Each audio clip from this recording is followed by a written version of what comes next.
Om Sadashiva Samarambam Shankaracharya Madhyamam Asmadacharya Paryantam Vande Guru Paramparam Ishvaro Guratmeti Murti Veda Vibhagine Yom Abda Vyapta Dehaya Dakshinamurtaye Namaha Sava Vedanta Siddhanta Gocharam Tamagocharam Govindam Paramanandam Satiguru Pranatosh Maham Om Shanti Shanti Shanti Om Namastê, bem-vindo a todos.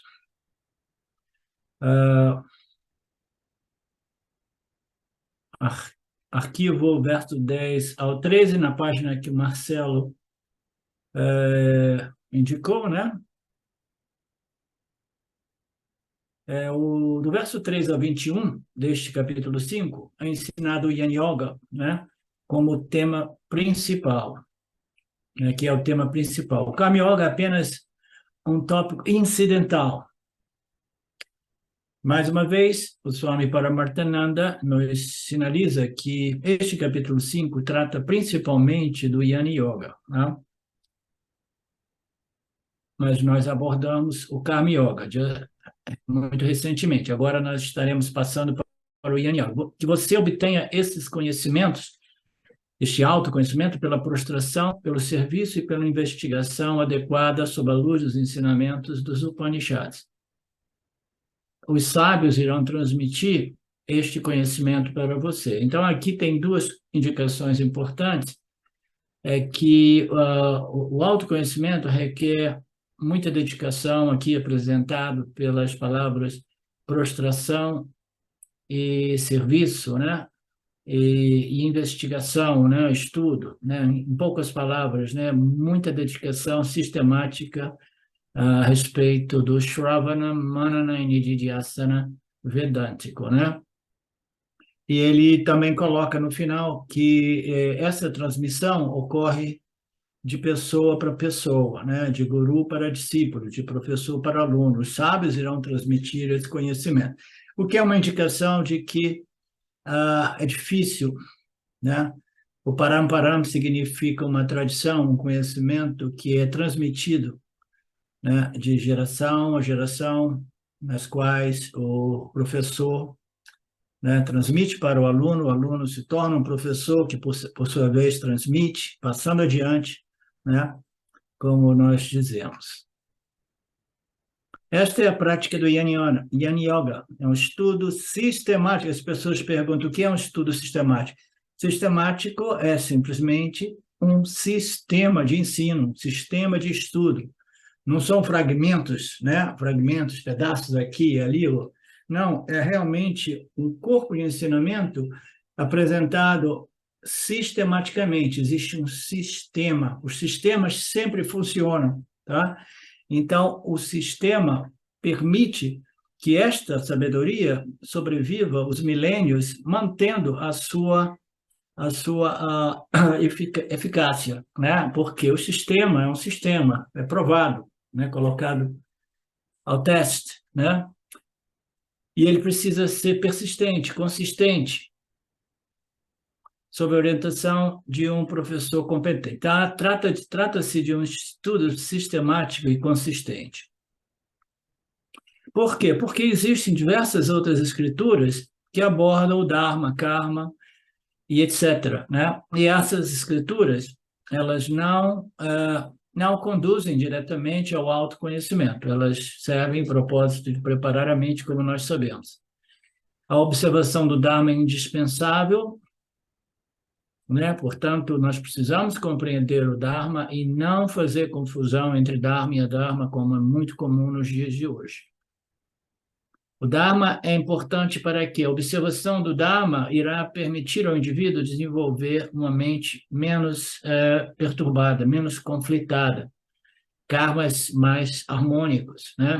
mais harmoniosos com os jivas, né? O meio ambiente da pessoa, né? Então, Dharma, a observação de Dharma é importantíssima. E a compreensão das ações e seus resultados em relação ao Criador e à criação é também importantíssimo, né? Eles vão juntos, né? Então, tudo isso é importante para a pureza mental. No entanto, nada disso irá produzir diretamente o autoconhecimento. Você precisa de uma escritura que trate diretamente com a natureza do eu, a natureza da mente, né? Do ser.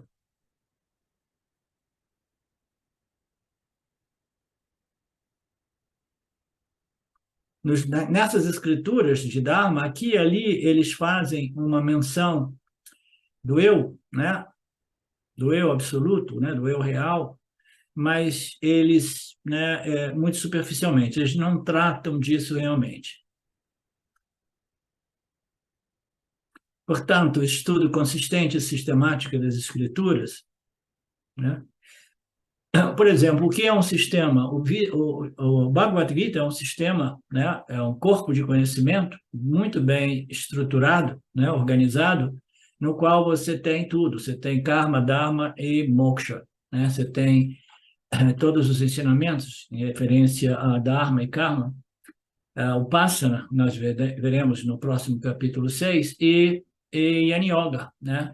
E apresentado de modo muito bem organizado, de tal modo que o indivíduo vai desenvolvendo essa compreensão, ao mesmo tempo que vai desenvolvendo as qualificações necessárias para a visão completa, não dual, do Vedanta, né?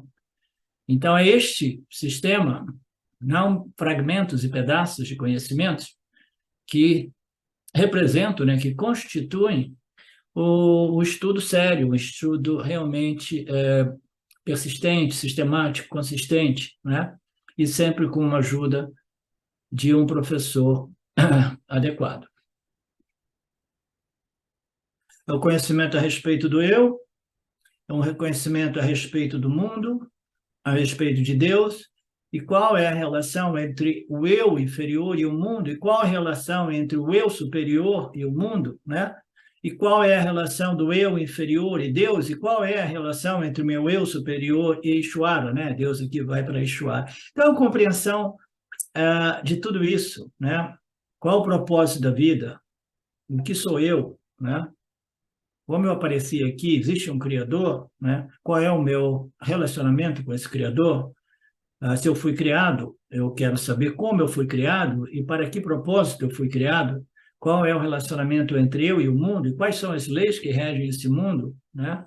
Qual é o meu relacionamento com o Ishvara e, além do mais, qual é o relacionamento do meu eu inferior com o meu eu superior, né?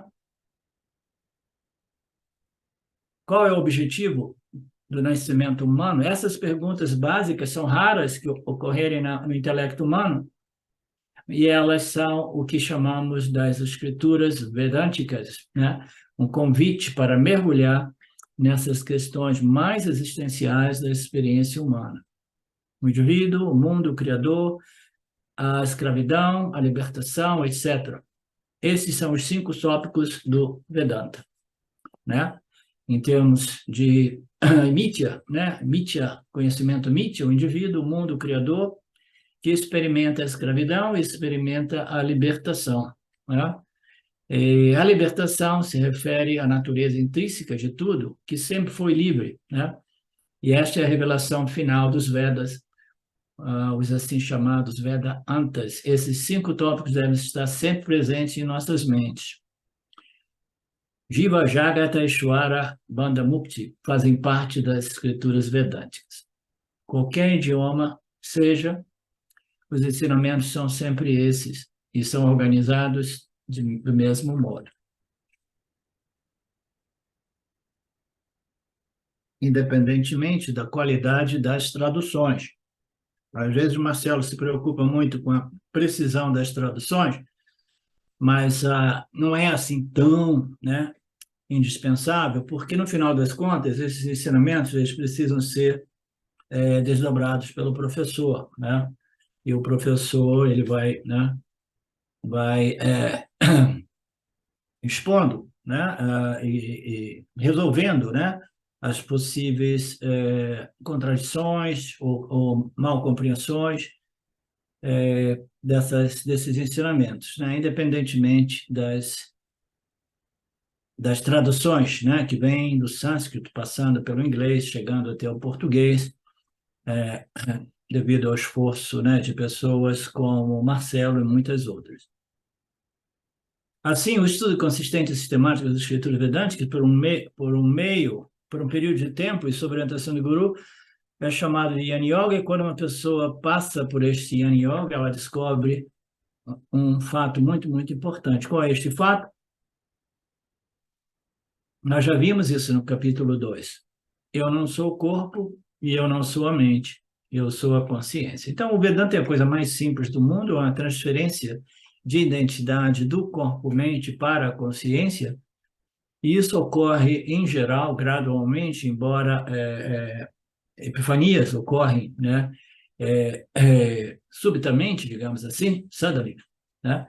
Mas essa compreensão se desenvolve gradualmente e ainda mais a convicção a respeito desta compreensão é um processo gradual no qual o indivíduo vai se sentindo mais e mais livre desta identificação complicada, né, e traumática com o corpo-mente, né, que é limitado e é mortal. Então, eu não sou a mente, eu não sou o corpo-mente, eu sou a consciência, é o objetivo final de todo este processo espiritual. Eu experimento a dualidade através do corpo-mente, e eu experimento a dualidade através de todos os corpos-mentes, né? Cada instrumento de experiência desenvolve um determinado programa, mas eu sou aquilo no qual uma variedade infinita de programas se desenvolve. Eu sou a consciência una, não dual, né? Pervadindo e permeando e vivificando todos os complexos corpo-mente. O corpo-mente, ele morre, né? Mais precisamente, o corpo morre, né? A mente sobrevive à morte do corpo físico. O corpo físico morre ou ele se dissolve, né? Mas eu, a consciência, não morro. Eu simplesmente deixo de ser uma entidade que transaciona na dualidade, né? Quando nós dormimos de noite, nós não transacionamos na dualidade. Nós estamos muito bem resolvidos, muito bem pacificados, né? Torcendo para que o nosso sono profundo possa, né, se prolongar por algumas boas horas, né, Marcelo?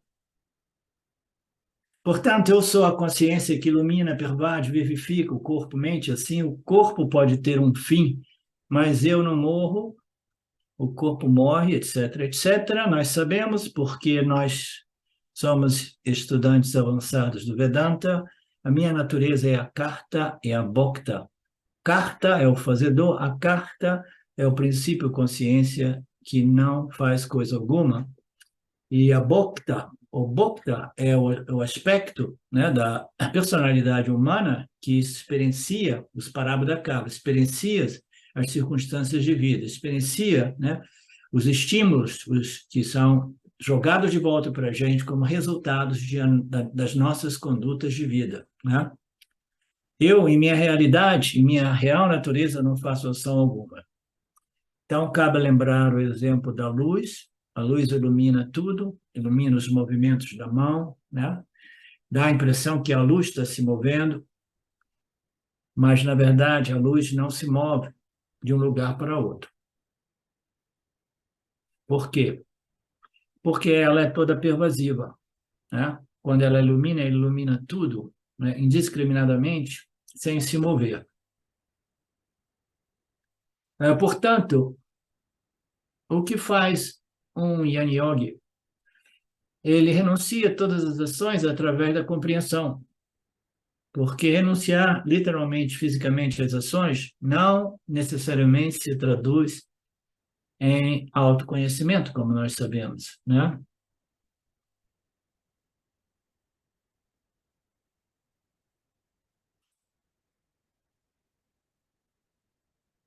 Ele descobre o fato de que eu sou o Atma, livre de ação, a Karta. Deste modo, todas as ações são transferidas para o complexo corpo-mente, sendo uma mudança de identificação, somente apenas uma mudança de identificação. Todas as ações são designadas, são compreendidas como pertencentes à minha identidade, o meu eu, a minha identidade inferior, né?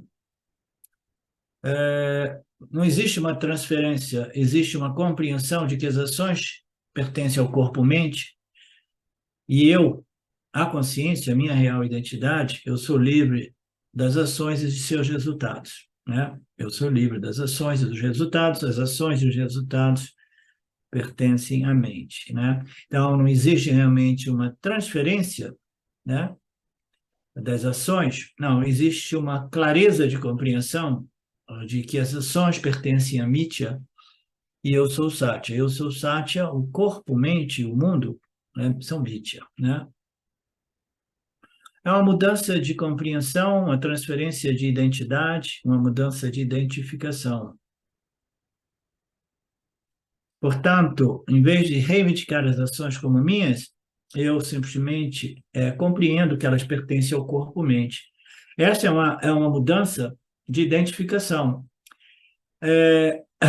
Aqui está dizendo, eu entrego ao complexo corpo-mente, e será o complexo corpo-mente que terá que agir no mundo, igualmente colher o resultado. Então, esse é um conceito que precisa ser compreendido o mais claramente, profundamente possível, porque quando a gente diz, né, que eu não reivindico as minhas ações, eu entrego elas ao corpo-mente, né, porque é o corpo-mente que, que, que age e que colhe os resultados das ações, né, a gente precisa compreender que é simplesmente uma questão de compreensão, uma questão cognitiva, na qual eu entendo a minha natureza inferior e a minha natureza superior. Então, eu deixo que a minha natureza interior continue respondendo aos estímulos, né? Sabendo que eu sou livre das ações e seus resultados, tá? Então, esta compreensão não isenta o indivíduo de uma certa responsabilidade de responder aos estímulos do campo em harmonia com o Dharma, né? Em conformidade com o Dharma, tá? Então, a gente deixa as ações por conta do corpo-mente, sabendo que o corpo-mente irá colher os resultados, e ainda assim a gente não negligencia, né, a natureza, a qualidade dessas ações, fazendo de modo que elas sejam, né, em conformidade com as leis do Criador aparente. São leis aparentes do Criador aparente que precisam ser observadas pelo Jiva aparente, de modo que o Jiva aparente possa purificar e crescer esse corpo-mente, de modo que ele possa, né, literalmente, né, deixar essas ações com o corpo-mente, sabendo que ele é livre das ações, né? Então, não basta dizer, não, eu sou a consciência, eu deixo essas ações para o corpo-mente, né? Se a identificação no corpo-mente ainda é muito firme, isso se torna uma ideia, uma noção, um conceito, uma filosofia que não transforma o indivíduo, né? Então, deixar as ações por conta do corpo-mente requer uma visão, uma compreensão muito profunda daquilo que é a nossa real natureza, absolutamente livre de ações, tá? Então, somente esta compreensão profunda permite realmente que as ações sejam deixadas, né, em Mitya, e os seus resultados sejam deixadas em Mitya, juntamente com o instrumento de ação e de experiência, o corpo-mente, e permanecendo estabelecido na minha identidade superior, embora, né, experienciando através da minha identidade inferior em Mitya, né? Eu estou em Mitya, é um fenômeno muito curioso isso, tá? Porque o Yanni, ele não desaparece de Mitya, o corpo-mente não desaparece, ele continua respondendo às ações, ele continua lidando com os impactos da vida, mas essa compreensão, ela muda, modifica a natureza da experiência humana, né? É como se ele estivesse deixando tudo por conta de Ishvara, melhor dizendo, né? E se mantendo firme na compreensão de que eu sou Satya, Ishvara, Jiva, Jagata e Mitya. Nós discutimos isso muito detalhadamente no segundo capítulo e no terceiro também. Então, como é que esse Yanni renuncia a ação?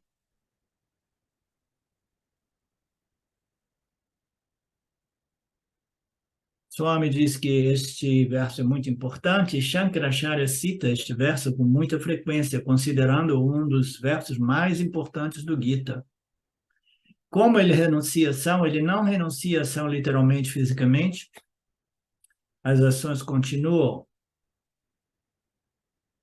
mas eles jamais reivindicam a ação como minha ação. É tudo uma questão do ego. O ego é aquele aspecto da nossa experiência humana que se acha e que reivindica: eu sou o ator, o executor e o experienciador, né? Sem a compreensão de que todas as ações estão sendo abençoadas por Ishvara e por Brahman, né? E Ishvara também é visto como a totalidade de todos os fatores que corroboram para que cada ação possa ocorrer, né? Então, por isso que a gente diz muito frequentemente que o primeiro estágio desta compreensão ou resolução é resolver o ego, esse sentimento, eu sou o fazedor e o experienciador, resolver ele devidamente em Ishvara, né? De modo que esta noção equivocada de que eu sou o fazedor e o controlador, né, e o experienciador possa ser gradualmente, né, dissolvida na compreensão de que em Mitya tudo é Ishvara, né, e eu sou Satya Ishvara Jivajagata Mitya.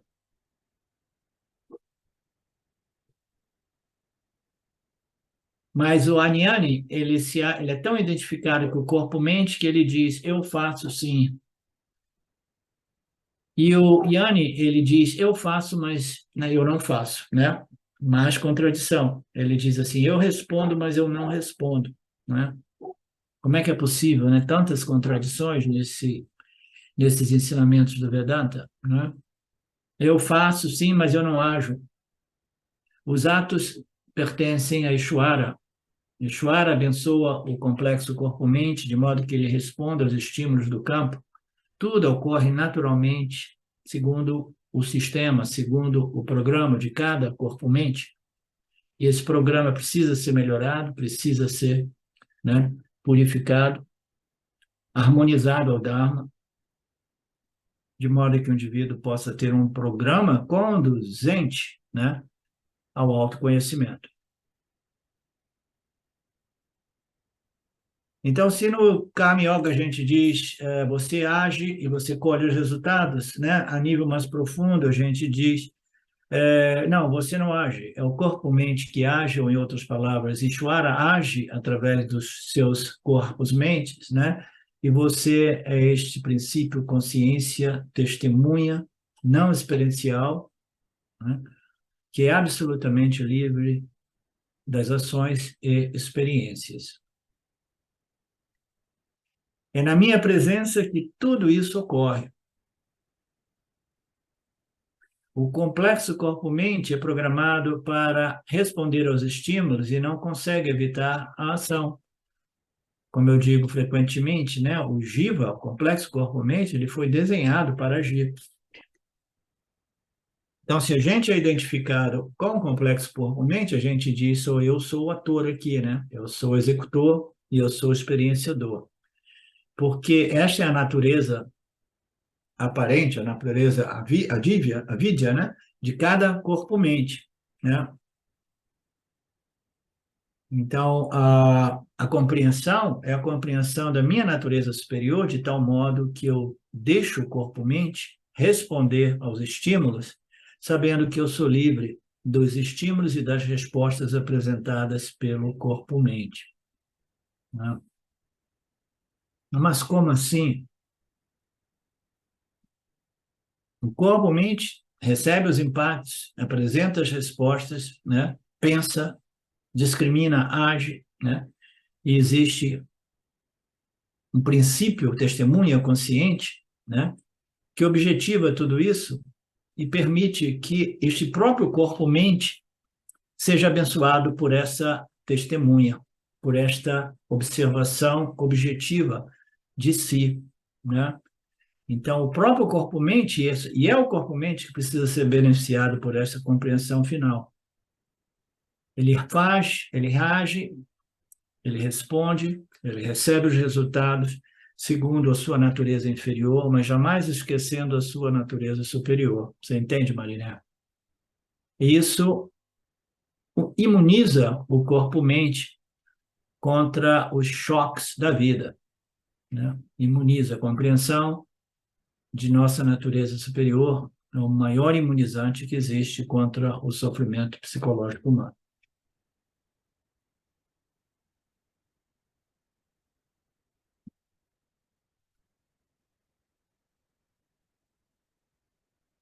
Portanto, Manasa Sannyasi, ele renuncia através da compreensão. Ele renuncia através de Vairagya, né?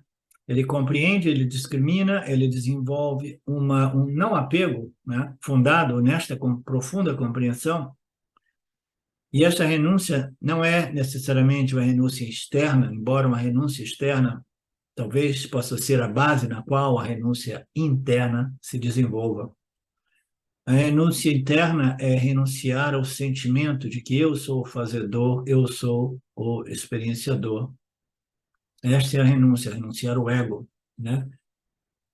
Me estabelecendo em minha natureza superior. As renúncias externas, elas servem o propósito de preparar a mente. Como assim renúncias externas? Se eu sei que estou apegado a determinadas coisas, pessoas, situações, circunstâncias que perturbam a minha mente, eu também tenho que lidar com esses apegos externos e desenvolver um não apego a essas coisas, pessoas, circunstâncias ou objetos que criam perturbação. Qualquer apego cria perturbação. Apegos são naturais, mas apegos excessivos, né, desnecessários e muito arraigados, eles irão perturbar a mente e impossibilitar o desenvolvimento dessas qualificações vedânticas, né? Então, a renúncia externa, a renúncia interna, e a gente é livre da ignorância, ali a gente é livre da escravidão e da morte. Nós somos livres da morte, que história é essa, né? Não, o corpo morre. Você é livre da morte porque você sempre foi livre da morte, mas você, identificado com o corpo, pensava que você não fosse livre da morte, né? Então não tem nenhum ganho efetivo, real. É tudo psicológico, é tudo cognitivo, é tudo uma questão de compreender a nossa natureza real, intrínseca, que é livre de tudo, inclusive da temporalidade imposta por Maya e Shwara a todos os complexos corpo-mente.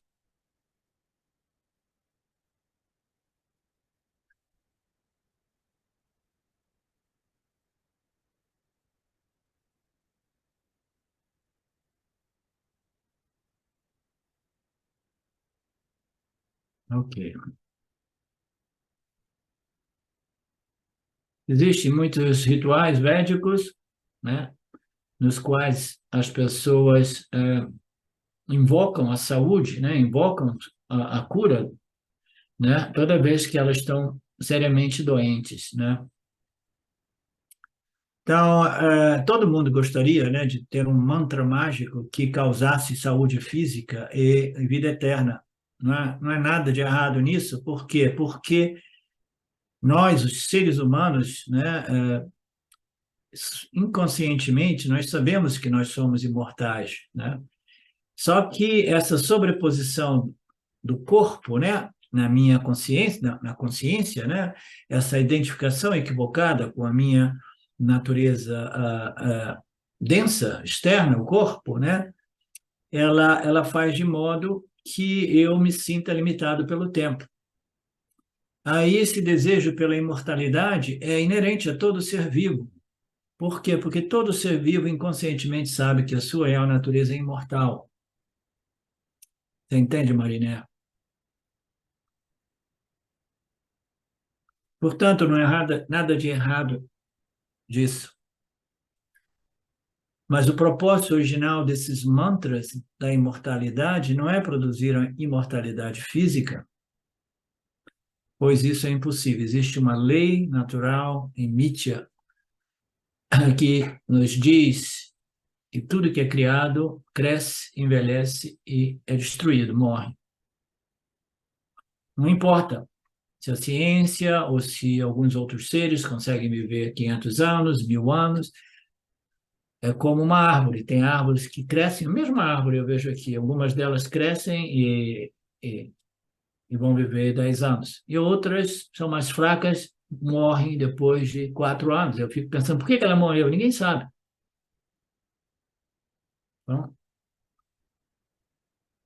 então, não importa o quanto a nossa expressão física viva, né, ela é destinada à mortalidade. Tudo que aparece desaparece.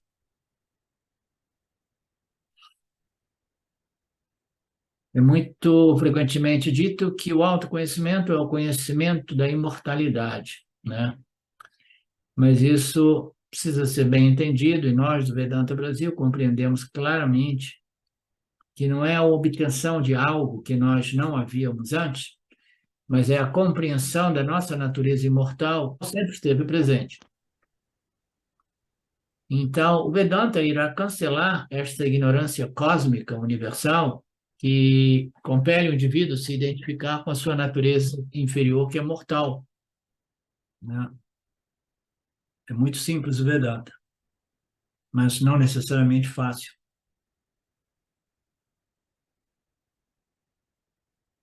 Uma vez que eu tenho essa clara compreensão de que eu sou a consciência livre da temporalidade imposta por Maya, e uma vez que esta compreensão tenha me fortalecido de modo que eu aceite com elegância a mortalidade do corpo físico, né?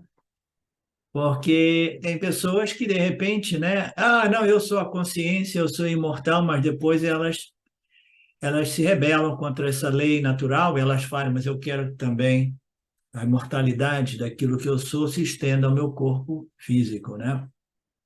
Então, tudo isso é possível, né? Em Mitya tem lugar para tudo. Tem todo tipo de fenômeno, né? Um guru que realmente, depois de saber que eu sou o Atma imortal, ele vai tentar, através de determinados poderes, né, viver 200, 500, 1000 anos, né? Na esperança de que essa imortalidade possa ser estendida à matéria, ao corpo físico, né? Mas o verdadeiro Yanni, ele já não tem muito interesse na longevidade deste corpo físico, né? Gradualmente ele vai compreendendo que esta vida é um jogo de soma zero, né? Que serve a determinado propósito de produzir a maturidade necessária para que esse autoconhecimento, o conhecimento a respeito da minha natureza superior, livre, independente das experiências do corpo-mente, né? Esta maturidade permite ao indivíduo não somente saber eu sou Satya, o corpo é Mitya, eu sou Satya, o imortal, e o corpo é mortal, mas permite a ele aceitar a mortalidade do corpo. Por quê?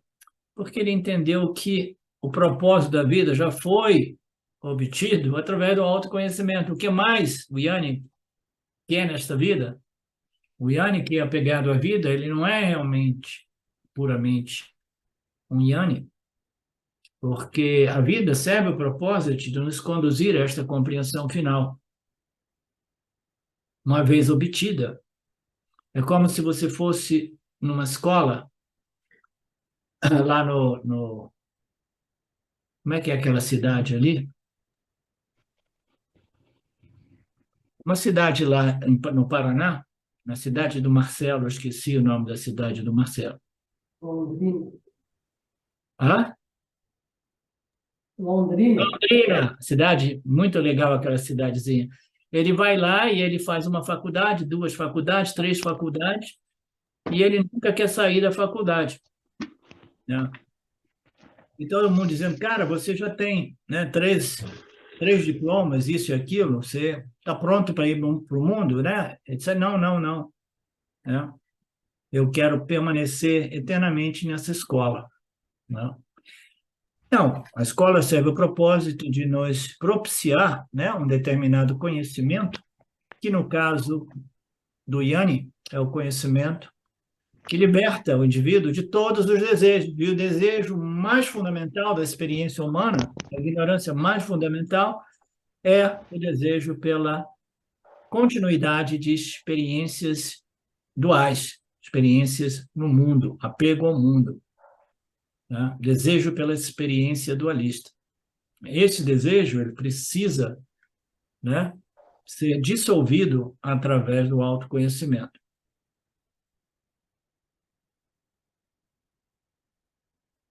E aqui no final o Swami faz aquela analogia da mente do Yanni como uma mente leve, que é o oposto da mente do Agnani, que é uma mente pesada.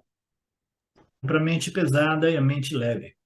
Uma mente pesada, ela, né, é um desconforto enorme e ela está conosco onde quer estejamos, né? A gente pode ir para o lugar mais sagrado, a gente pode ir, né, para um ashram mais shanti possível. Se a mente é pesada, ela permanecerá pesada. E as pessoas não sabem como remover essa mente pesada. E muitas pessoas descobriram o segredo. Não, quando a mente estiver muito pesada, você pode remover essa mente pesada através das drogas e do álcool, né? É muito comum, né? A mente, o álcool é um grande supressor da mente problemática, da mente pesada, né?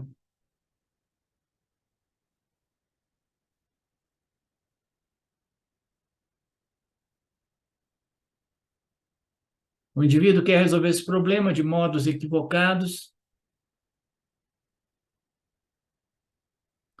mas não consegue. A mente pesada, a mente problemática é um fardo incrível, incrível, incrível, incrível.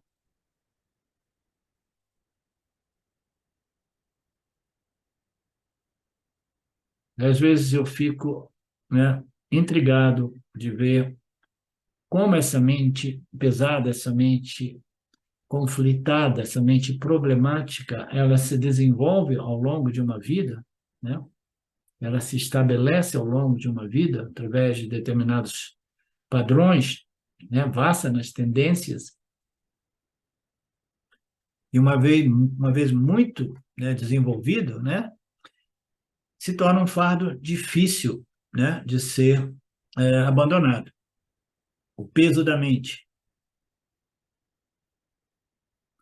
E o Yanni é um homem de mente leve, é um homem de maestria. Ele é mestre da mente, ele não é o escravo da mente. Ele tem uma visão objetiva da mente e dos pensamentos da mente. Ele compreende a importância de uma mente o mais pura, tanto quanto possível, mas ainda assim livre da identidade com a mente, né? Ele compreende Satya e Mithya e procura viver a vida em harmonia com o Dharma.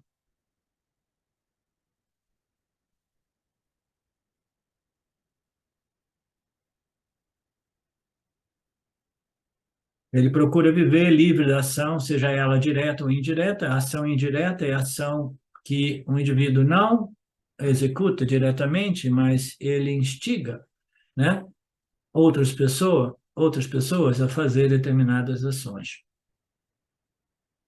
Ele manipula, né, ou sugere outras pessoas a fazer determinadas ações. O Yanni é aquele que sabe que em sua presença o corpo-mente age. Ele não é identificado com as ações diretas, nem com as ações, né, de outros instigadas por ele.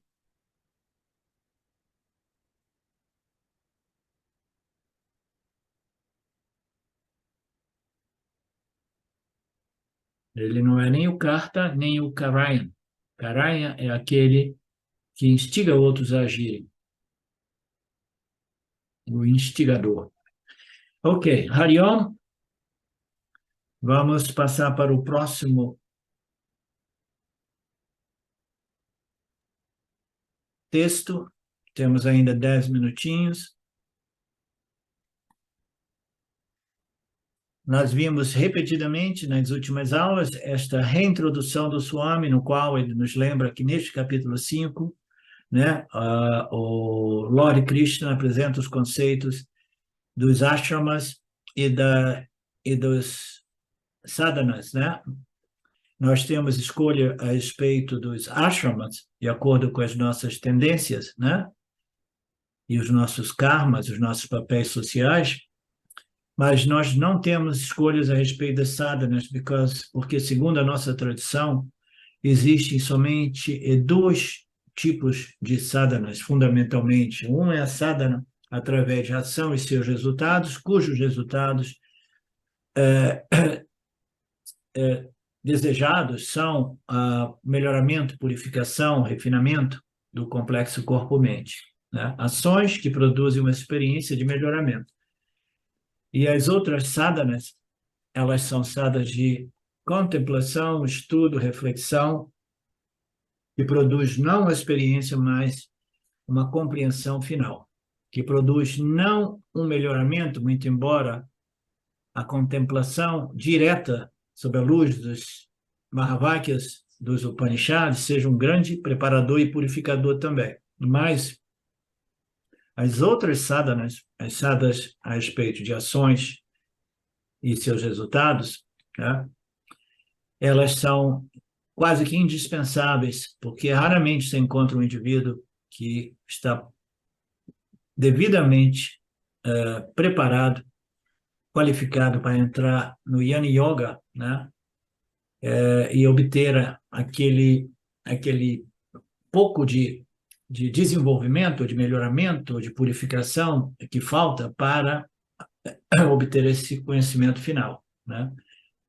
Vocês já devem ter me ouvido dizer que o Yana Yoga é o maior purificador, mas o Yana Yoga raramente ele serve como purificador, a menos que o indivíduo tenha passado por Karma, Dharma, Upasana Yoga. Existem diversos ashramas, na verdade, eles são 4, mas fundamentalmente eles são 2. O ashrama, o estilo de vida ativo no mundo, engajado na sociedade, e o estilo de vida de reclusão, né, retraído, né, concentrado no meu trabalho espiritual, neste caso, quase sempre, num gurukula, né, num ashram, ou algum lugar assim. Então, o primeiro estágio de sadhana é aquele que desenvolve as qualificações, e a disciplina é indispensável para purificar. Existem diversas atividades sadhanas. Algumas delas são mentais, outras são verbais e outras são físicas. As atividades físicas, elas são mais densas e elas servem principalmente para quebrar o bloco de tamoguna, que é um grande obstáculo neste processo de purificação, melhoramento do complexo corpo-mente. Então, são sempre ações, sejam elas físicas, verbais ou mentais, e elas são parte deste processo de qualificação. Existe uma infinidade de sadhanas que envolvem atividades físicas, outras milhares que envolvem atividades verbais, outras milhares de atividades mentais, e aqui o Swami fala um pouco mais sobre isso. Ele fala de algo que não é relevante a nós. Ele diz que dentro do contexto do Veda, da cultura hindu, né, as pessoas que são mais ricas, né, eles fazem sadhanas, né, nas quais eles gastam muito dinheiro, né? Eu não sei exatamente de que modo, né? Se a pessoa é muito pobre, as sadhanas são disponíveis, mas não requerem dinheiro. Se você é rica, aí, de repente, você pode fazer determinadas pujas ou rituais que envolvem doações de dinheiros maiores para a sampradaya. Deve ser alguma coisa neste sentido. Ambos servem o processo de purificar e refinar o corpo-mente. Tudo serve, né, neste processo Karma, Dharma, Upasana, Yani Yoga, né, cujo propósito é descobrir a minha natureza superior. É como se nós tivéssemos duas naturezas, nós realmente temos duas naturezas. Uma é uma natureza aparente, que é, neste caso, referida como a minha natureza inferior, às vezes relacionada ao referida como ego, e o outro é o eu absoluto, o ser absoluto, né? O ego e o eu absoluto, né? A consciência pura, a consciência original e a consciência humana, a consciência refletida. É uma consciência secundária, né? É o Chidabhasa, né? Chidabhasa, a consciência refletida. Essa consciência refletida, invariavelmente, ela busca uma autodefinição e, invariavelmente, ela se encontrando, né, associada a um corpo-mente, ela abraça aquela identificação no corpo-mente como corpo-mente. Este é o poder de Maya, este é o avidya que afeta todo ser vivo, todo ser humano. É o ahamkara, o ego, a consciência refletida, identificada com o corpo. Este ego se sente o karta, o fazedor, e o bhokta, o desfrutador. E como o fazedor e desfrutador, ele estará sempre acumulando mais e mais karma, né? O que é o karma? Karma, fundamentalmente, é ação, mas ação produz resultados, repercussões, e o indivíduo que se identifica como o absolutamente responsável, num sentido, né, num sentido de ignorância, né? Eu sou o único responsável pelas minhas ações porque eu sou autocontido. E as minhas ações visam sucesso, mas muitas vezes eu encontro fracasso. O indivíduo que é identificado com as ações e seus resultados, ele inevitavelmente ficará preso nesta samsara chakra, né? Este sentimento de que eu sou o fazedor, eu sou o desfrutador e eu quero continuar neste caminho até que eu tenha total controle das minhas ações, de tal modo a produzir somente resultados desejados. Naturalmente, isso é impossível, né?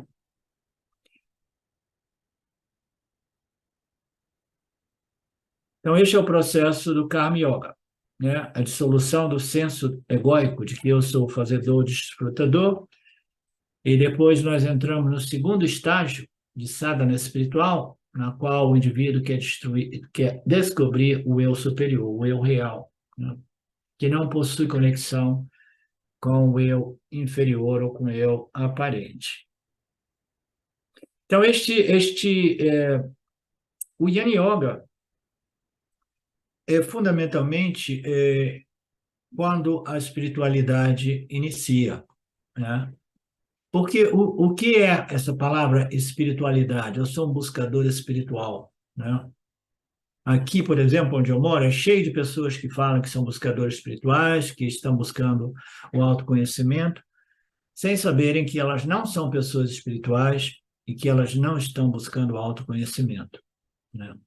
Então, a busca pela espiritualidade, pelo autoconhecimento, né, é raro que ocorra na mente do indivíduo, né? Porque, fundamentalmente, como a palavra já denota, né, é a busca pelo espírito.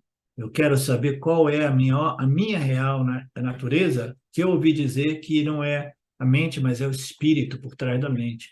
Não é a alma, mas é o espírito por trás da alma, né? Então, essa busca é raríssima, raríssima. Quase ninguém está interessado em descobrir, né, entrar nessa sadhana para descobrir o meu eu superior, o meu eu absoluto, né, que é o espírito. Isso sim é espiritualidade.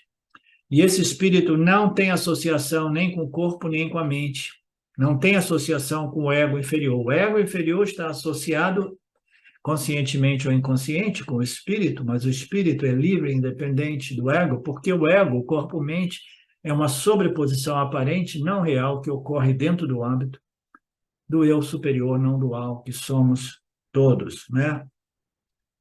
Então, esta é a consciência pura, Chaitanya Tattva, a natureza consciência de Brahman, também referida como Atma Tattva. E mais a gente vai ver depois da nossa pausa de 10 minutos.